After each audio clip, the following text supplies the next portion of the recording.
అందరికీ నమస్కారం. ఈ రోజు మన గౌరవ అతిథులు deputy chief minister Pavan Kalyan garu వచ్చారు. ఆయనకి కులము మతం అంటే అసలు ఇష్టమే ఉండదు. కానీ ఆయన అప్పుడే సంక్రాంతి చేసుకుంటారు, అప్పుడే రంజాన్ చేసుకుంటారు, అప్పుడే క్రిస్మస్ చేసుకుంటారు, ఆ వెంటనే గుడ్డ మాసం తినేస్తారు. ఏ టైంలో ఎక్కడుంటారో మనకు తెలియదు. కానీ 24 గంటలు కులము మతం అనేటువంటి గజ్జి ఒళ్ళంతా పట్టి ఆయన్ని పీడిస్తుందని మాత్రము నేను చెప్పగలను. ఇకపోతే మన రోజమ్మ గారు వచ్చారు. అమ్మ రోజమ్మ గారు చెప్పండి, మా యొక్క డిప్యూటీ చీఫ్ మినిస్టర్ గురించి ఏదో చెబుతానన్నారు, చెప్పండి ప్లీజ్. నేను రాయలసీమలో పుట్టాను, రాయలసీమ అంటే నాకు ఇష్టమని ఇంకొకటి చెప్తాడు. మేడం గారు, ఎవరు రాయలసీమలో పుట్టారు, ఎవరు రాయలసీమ అంటే ఇష్టం ఉంటున్నారు? మా బాబు గారు కూడా రాయలసీమలో పుట్టారు. మరి మా బాబు గారి గురించి చెబుతున్నారా మీరు? పవన్ కళ్యాణ్ డిప్యూటీ సీఎం, మరి ఎక్కడికి వెళ్ళావు పవన్ కళ్యాణ్? ఈ రోజు రాయలసీమకు అన్యాయం జరుగుతుంటే ఏజమ్మ గారు, రాయలసీమ గురించి ఇప్పుడు ఎందుకు? సంక్రాంతి చేసుకోవడానికి ఆయన పిట్టలపురం వెళ్ళారా? పిఠాపురంలోనే చేపలు పెట్టుకుంటున్నారట. పిట్ట పరిగలు పట్టుకుంటూ గట్లముట చీల గట్లముట తిరుగుతూ డాన్సులు వేస్తూ అక్కడ ఎంజాయ్ చేస్తుంటే ఆయన డిస్టర్బ్ చేయకూడదు. మీకు రాయలసీమ గురించి మాట్లాడాలంటే మరొక్కసారి ఆయన సమయం కేటాయిస్తారు. మీరు ఏమి మాట్లాడినా నేను ఒప్పుకోను. నేను ఒకటే కోరుకుంటుంది, మతం పేరుతో గాని కులం పేరుతో గాని వర్గాల పేరు మీద గాని గొడవలు తీసుకొచ్చే వాళ్ళని మటుకు మీరు వారికి మీరే బాధ్యతను తెలియచేయాలి. పవన్ కళ్యాణ్ గారు ఎంత చక్కగా చెప్పారు సార్. వర్గాల గురించి, మతాల గురించి, కులాల గురించి మాట్లాడే వాళ్ళని మీ భాషలో చెప్పాలంటే కాళ్ళకు కాళ్ళు, కీళ్లకు కీళ్లు తీసేసి, తోలు తీసేసి కింద కూర్చోబెట్టేయాలి. అలా చేయాలి సార్. మీరు తప్పకుండా చేస్తారు. మీరు కులం గురించి, మతం గురించి మాట్లాడితే ఊరుకోరని నాకు తెలుసు. మీరు ఆ పని చేస్తారు. తప్పకుండా తోళ్లు తీయడం ఖాయముగా కనపడుతుంది. నా సనాతన ధర్మాన్ని పాటించడం కూడా వీళ్ళందరికీ పాపంలాగా మాట్లాడతారు. I will make my stand clear to you today. I am an unapologetic Sanatani Hindu. Pavan Kalyan garu ఇప్పుడే కదా పవన్ కళ్యాణ్ గారు చెప్పారు, మతాల గురించి, కులాల గురించి, వర్గాల గురించి మాట్లాడితే ఊరికేనన్నారు. మీకు సిగ్గు లజ్జ లేదనిపిస్తుంది పవన్ కళ్యాణ్ గారు. బాప్టిస్ట్ చేశాను. అది నేను ఎలా నమ్ముతాను, మతాన్ని ఎలా చూస్తాను, దేవుని ఎలా చూస్తానంటే అసలు ఆ రోజు నుంచి కూడా, చిన్న వయసు నుంచి కూడా నాకు తెలియదు ఏంటంటే, నేను ఇజ్రాయెల్ వెళ్ళాను. ఇజ్రాయెల్ వెళ్తే నాకు బెత్లెహేమ్ వెళ్ళాను. జీసస్ మనం పుట్టిన ప్రాంతానికి వెళ్ళాను. ఆయన పుట్టిన చూపించారు నాకు, ఇక్కడ పుట్టాను చెప్పి ఆయన మొత్తం ఇవన్నీ ఉన్నాయి. చాలా గొప్ప మతం ఇది, దృక్పథం ఉంది ఈ మతం, క్రిస్టియన్ మతంలో. ఇంట్లో కూడా మా బిడ్డలు మతంలో తెలుసు, వాళ్ళు ఆర్థడాక్స్ క్రిస్టియన్స్ ఇద్దరు. ఈరోజు జరిగిందని కాదు, మా ముందు నుంచి కూడా చెప్తున్నాను. ఒకటి విడగొట్టేయడం చాలా చాలా తేలిక మనుషులు. నిజంగా నన్ను మధ్యన గోమాంసం గురించి లేదంటే బీఫ్ గురించి గొడవ జరుగుతూ ఉంటే నాకు అనిపించింది, స్వామి వివేకానంద ఒక మాట చెప్పారు చిన్నప్పుడు. ఇప్పుడు మా నాన్న చెప్పిన మాటలు, బీఫ్ తినాలి అంటే నేను తిని ముందుకెళ్తాను తప్ప దాన్ని వేరేలా చేసుకుని స్వామి వివేకానంద అన్న మాటలు ఉంటాయి. ఆయన స్వామి వివేకానంద జీవిత చరిత్రలో ఉంటాయి. అంటే తిండి ఏది తిన్నామని కాదు, నిజంగా మరి తిండి శాకాహారమే తింటే అందరూ గొప్ప అయిపోతారంటే మరి గుజరాత్ లో గోద్రాఘాట్ ఎందుకు జరిగింది? పవన్ కళ్యాణ్ గారు, మీరు మొగ పుట్టక పుట్టుంటే, మీ మూతి మీద మీసం ఉంటే ఎల్లి మోడీని అడుగురా, యూజ్లెస్ ఫెలో. పవన్ కళ్యాణ్ గారు, మీరు కడుపుకు అన్నం తింటున్నారా? మరి ఏమి తింటున్నారో నాకు అర్థం కావడం లేదు. అప్పుడే సనాతనవాదులు అంటావు, అప్పుడే మక్కా వెళ్ళానంటావు, అప్పుడే ఇజ్రాయెల్ వెళ్ళానంటావు, ఆ వెంటనే తిరుపతి వచ్చేస్తావు, మెట్లు కడిగేస్తావు. మరి కడుపుకు అన్నం తింటున్నావా?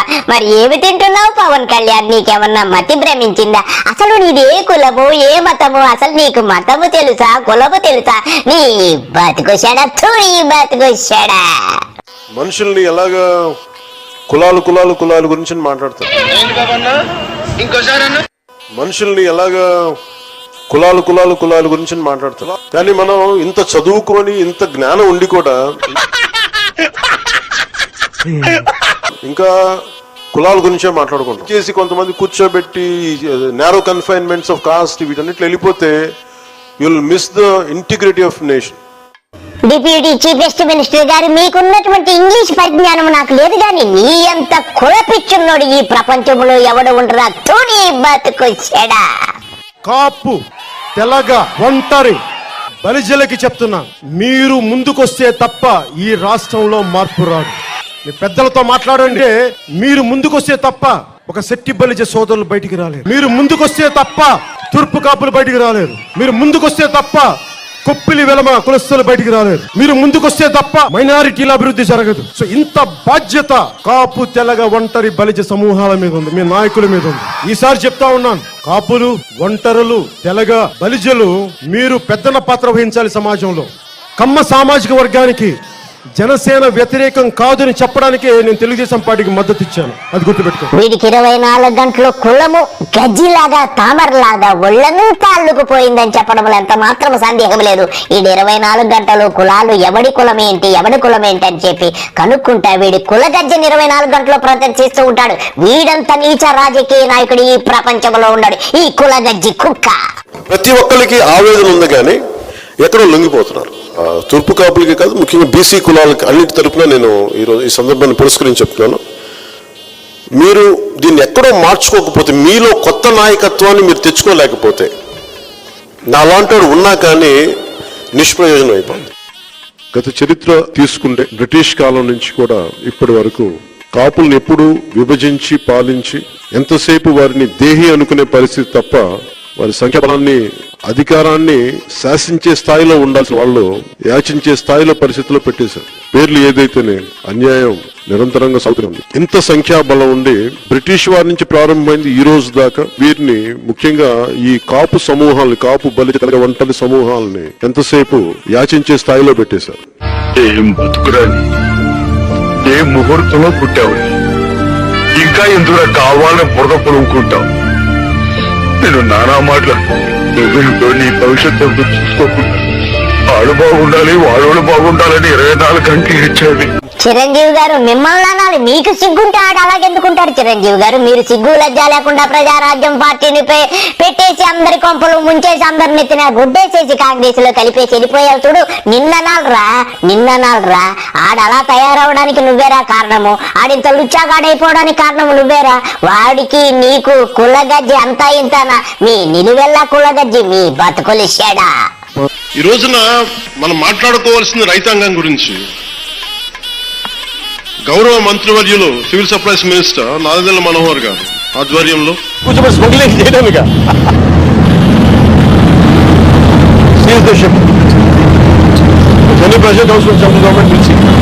ఏమన్నావురా? Seize the ship. నువ్వు నాదెండ్ల మనోహర్ గారు ఆ స్మగ్లింగ్ బియ్యం అంతా అమ్మేసుకుని సొమ్ము చేసుకున్నారట కదా, మరి కేసు ఏమైందో చెప్పరా? నువ్వు మొగోడు అయితే కేసు ఏమైందో ఒక్కసారి చెప్పరా. ఒక దేశం కోసం శ్రమించే వ్యక్తిని, దేశం కోసం ఏం శ్రమించారండి? ఇంత మందిని ఏకం చేసే ఒక వహించే వ్యక్తిని, ఆయనకి దేశభక్తి చాలా ఉంది, కాకపోతే అది భారతదేశం కాదు, తెలుగుదేశం. ఆహా, ఇంతకాలము దేశభక్తి అంటే దేశం కోసం అనుకున్నాను, ఇతరు తెలుగుదేశం కోసమని ఎంత చక్కగా వివరించారండి. అంటే ఇంత మంది సమిష్టిగా కలిసి కృషి చేస్తేనే ఈ రోజున ఇంత అద్భుతంగా జరుగుతుంది. మీరు గత ప్రభుత్వాన్ని గురించి వాళ్ళు ఏం చేసినా సరే వాళ్ళు తెలిసింది ఒకటే, బూతులు తిట్టడం. ఏమన్నావు బాబు? వారికి తెలిసింది ఒక్కటే, బూతులు తిట్టడం. ఒరే, నీకంటే బూతులు తిట్టేవాడు ఎవడన్నా ఈ ప్రపంచంలో ఉంటాడరా? నీ బూతులు ఇంటి ఎవడన్నా బతికి బట్ట కడతాడరా? నువ్వే వినరా నీ బూతులు? తోలు తీసి కింద కూర్చోబెడతాం. మీకు ఎంతమంది వైసీపీ గుండా ఎమ్మెల్యే కొడుకులు వస్తారు, ఛాలెంజ్ ఇస్తున్నాను. అందరూ బయటికి పోలా కల్లారా, తోలు తీసాను ఒక్కొక్క నా కొడుకు ఎక్కువ మాట్లాడితే. ఇందాక నారాయణ గారు చెప్పినట్టు కేసులు పెట్టడం, ప్రజలకి మనశ్శాంతి లేకుండా చేయడం. మళ్ళీ అదే పాత పద్ధతి మొదలు పెట్టారు. మళ్ళీ పిఠాపురంలో గతం ఎన్నడూ లేని విధంగా మళ్ళీ మీరు స్టార్ట్ చేశారు. ఈ సందర్భంలో ఉన్నత పోలీస్ అధికారుల గారికి, జిల్లా మేజిస్ట్రేట్ గారికి కూడా చెప్తున్నాను, లా అండ్ ఆర్డర్ ని కనుక ఎవరైనా సరే పిచ్చిగా కనుక మీరు అభద్రతా భావానికి కానీ ప్రజల్ని చేయగలిగితే అస్సలు ఉపేక్షించొద్దని చెప్తున్నాను. నా మాటలు చాలా మెత్తగున్నాయి కానీ చేతలు చాలా చాలా గట్టిగా ఉండి గుర్తుపెట్టుకోండి. నీ బతుకు జడ చేతలు చాలా చాలా గట్టిగా ఉండి గుర్తుపెట్టుకోండి. ఎందుకని మీరు రాజకీయ పరంగా ఏదైనా చేద్దామంటే సంతోషం, అది మీరు ఒక విమర్శ చేయండి, ఇక్కడ అభివృద్ధి బాగలేదు, ఇంకోటి బాగలేదు. కానీ మీరు కులాల మధ్య, మతాల మధ్య గొడవ పెట్టేద్దాం అనుకుంటే వాటిని మెరుగు నేను వ్యక్తిగతంగా చాలా పర్సనల్గా తీసుకుంటాను. ఎందుకంటే I believe firmly in the foundations of our constitution. ఏమన్నావురా? కాన్స్టిట్యూషన్ అంటే నీకు అపారమైన ప్రేమ. కాన్స్టిట్యూషన్ చదివేశావా? నీ ముఖం ఒకసారి అర్థంలో చూసుకో. లచ్చ పుస్తకాలేంద్రా నీకు? ఏబిసిడీలు రేంద్రా అంటే 30 అన్నావంట. ఎవడో అడిగాడంట నేను ఏబిసిడీలు ఎన్ని పవన్ కళ్యాణ్ గారంటే 30 కదా, 23 కదా, 21 కదా అన్నావంటే. నీ బతుకుశాడా? నువ్వు కూడా కాన్స్టిట్యూషన్ గురించి మాట్లాడే అంత ఇదైపోయావురా. నీకు ఏబిసిడీలే రావు. ఆ అంటే ఊ రాదు, ఊ అంటే ఆ రాదు. బుక్కు పట్టుకుని నటిచ్చేస్తూ నిన్న కూడా తిప్పావు కదా. కత్తి అవార్డు ఏదో వచ్చింది కదరా నీకు. డొక్కలో సీఎం గా నీకేదో కత్తి అవార్డు ఇచ్చారుగా. ఆ లుచ్చా కత్తి ఏదో నీ చేతిలో పెట్టాడుగా. ఆడు కూడా ఓల్డ్ సిటీలో ఉంటాడంట కదా. ఆడు క్షుద్ర పూజలు చేసుకుంటా ఉంటాడంట. ఆడు కూడా నీకు కత్తి ఇచ్చాడు కదా. కరాటే లేదో నువ్వు పొడి చేసావంటగా. నీ బతుకంతా సొల్లు చెప్పుకుంటా ఇలా గడుపుకుంటా ఎంతకాలం రా నువ్వు నీ బాబు ఇట్లా గడుపుతారు? ఎంతకాలం ఇలాగా రాష్ట్రాన్ని అధోగతి పాలు చేస్తాడు? ఆడు మరి 1750 కోట్లు పెట్టి విగ్రహాన్ని పెడుతున్నాడంటే ఎన్టీ రామారావుకి. మరి నీకు నోరు రావటం లేదురా? 1750 కోట్లు ఎందుకు రా? నువ్వు అడగలేవారా? నీది అసలు మనిషి జన్మారా? ఆ 1750 కోట్లు పెట్టి మెడికల్ కాలేజీలు కట్టండి రా. కడుపు కారణం తింటున్నారా, గడ్డి తింటున్నారా రా?